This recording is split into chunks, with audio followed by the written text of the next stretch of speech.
আজ চড়ক পুজো দেখা গেল মালদা জেলা জুড়ে। আজ অর্থাৎ সোমবার চড়ক পুজোর রাত পার করে সকাল থেকেই চরম ব্যস্ত গাজন ভক্তরা।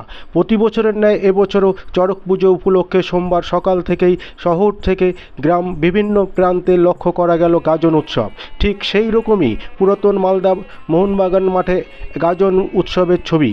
এই দিন ভোর থেকেই চড়ক পুজো উপলক্ষে গাজন উৎসব শিল্পীরা বিভিন্ন ছদ্মবেশে বিভিন্ন নাচ গান করতে, এই নাচ দেখতে মোহনবাগান মাঠে মানুষের ঢল লক্ষ্য করা যায়।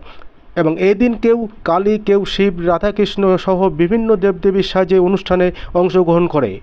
আপনারা দেখছেন নিউজ নদিয়া এক্সপ্রেস। চ্যানেলটিকে সাবস্ক্রাইব, লাইক, শেয়ার এবং ফেসবুক পেজটি ফলো করুন।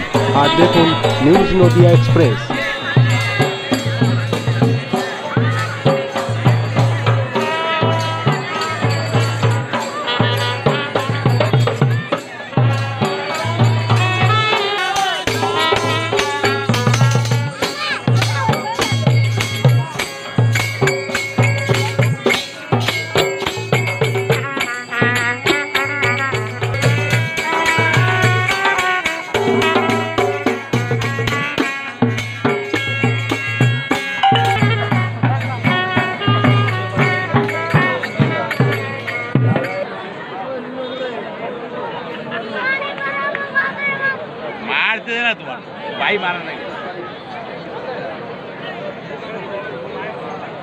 হচ্ছে চৈত্র মাসের শেষ দিনে এই উৎসব প্রতি বছর পালিত হয়।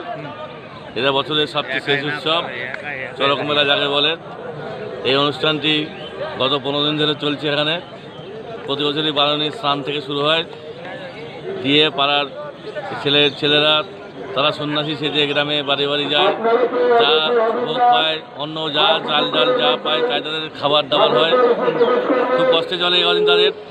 শেষে আজকে সারা রাত্রি ঠাকুরকে ভোগ দিয়ে সকালবেলায় যেমন খুশি তেমন সাজো প্রতিযোগিতা প্রতি বছরের মতন হয়। কেউ শিব, দুর্গা, কালী, অসুর, ভূত যে যেমন পারে সেজে আসে। জনগণকে একটু মনোরঞ্জন দেওয়া, এটা আমাদের উদ্দেশ্য। বলছি, এটার জন্য কি কোনো প্রাইজের বিতরণ? হ্যাঁ, প্রাইজ আছে। প্রত্যেকটা ফার্স্ট, সেকেন্ড, থার্ড যারা ভালো পারবে তাদেরকে প্রাইজ দেওয়া হয়। প্রতি বছর মানি প্রাইজ দেওয়া হয়। বলছি, টিমগুলো কোথা থেকে আসে? তুমি অনেক দূর থেকে আসে। কেউ সাতেন কাছে আছে, বাহাগোলা, তারপরে হচ্ছে ওইদিকে কলাইবাড়ি, বিভিন্ন জায়গা থেকে টিম আসে।